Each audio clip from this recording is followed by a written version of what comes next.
नमो नमः। अहमस्मि डॉक्टर शुभेन्दु पाठक, अंशकालिक सहायक प्राचार्य दर्शन, पूर्णिमा राम प्रताप संस्कृत महाविद्यालय बेगनी दरभंगा। प्रियांशु छात्र, इससे पूर्व की कक्षा में हमने शास्त्री प्रथम वर्ष के छात्रों को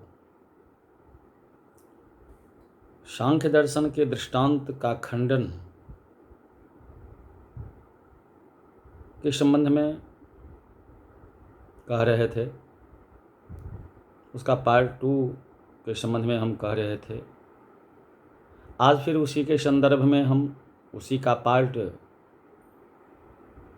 3 के संबंध में कहने का प्रयास कर रहा हूँ। तो प्रियांशु छात्र, शास्त्री प्रथम वर्ष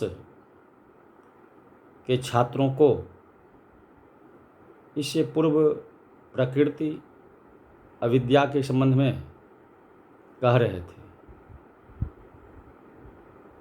उसी के संदर्भ में अब आगे कह रहे हैं ग्रंथकार। ननु विद्या पक्षे अप्येष दोषः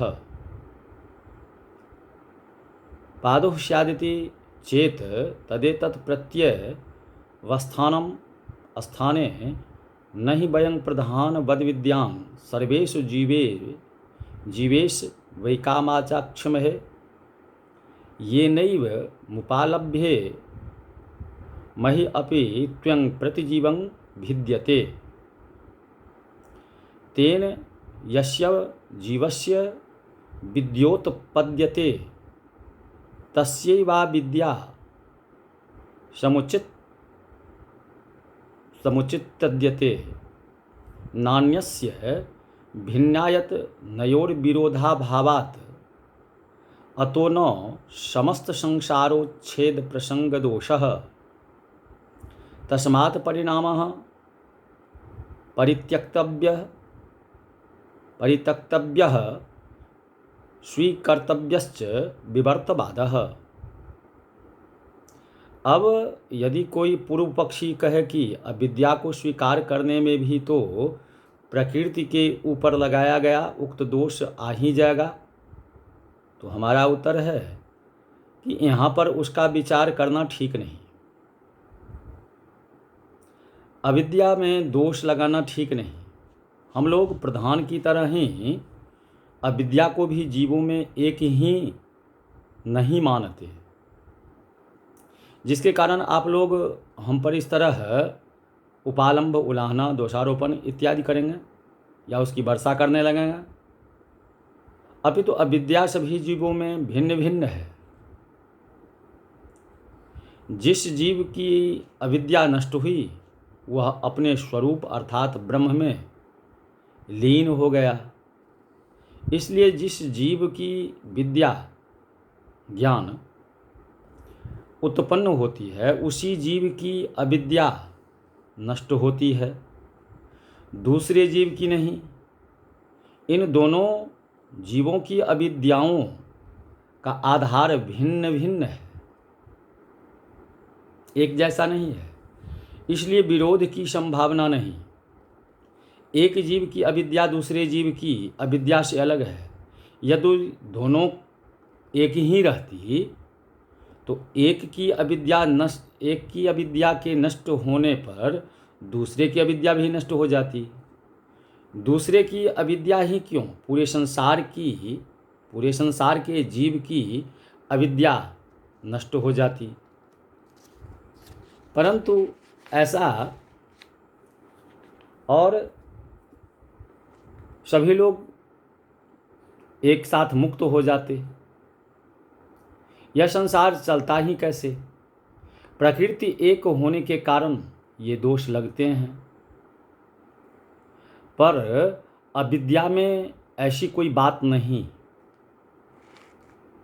अतः पूरे संसार के उच्छेद अर्थात समाप्ति का प्रसंग आएगा ही नहीं। यह दोष अविद्या मानने पर नहीं हो सकेगा। फलतः परिणामवाद त्याज्य है। हमारा विवर्तवाद ही मानना चाहिए। वस्तु जिस समय अपनी अवस्था छोड़कर दूसरी अवस्था में आ जाती है तब परिणाम उसे कहते हैं। जैसे दूध का दही।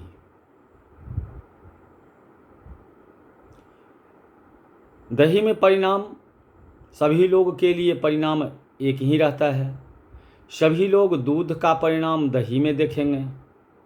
प्रकृति का परिणाम कार्यों के रूप में होता है, जिसे सभी जीव एक ही तरह से समझते हैं। यही कारण है कि एक जीव के मुक्त होने पर सभी जीवों के मुक्त होने का प्रसंग आ जाता है। विवर्त में ऐसी बात नहीं हो सकती। वस्तु जब अपनी पहली अवस्था का त्याग किए ही बिना दूसरी अवस्था के रूप में केवल प्रतीत होती है तब उसे विवर्त कहते हैं। जैसे सीपी में रजत की प्रतीति, भान। साधन के भेद से प्रत्येक जीव की प्रतीति अलग अलग होती है। अतः एक की प्रतीति के निवारण से सबों की प्रतीति दूर हो जाएगी, ऐसी बात नहीं है। तो प्रियांशु छात्र, अब आज की कक्षा में बस इतना ही। पुनः आगे की कक्षा में हम आप लोगों को इसी के संदर्भ में कहेंगे। उसके बाद वेदांत सूत्र के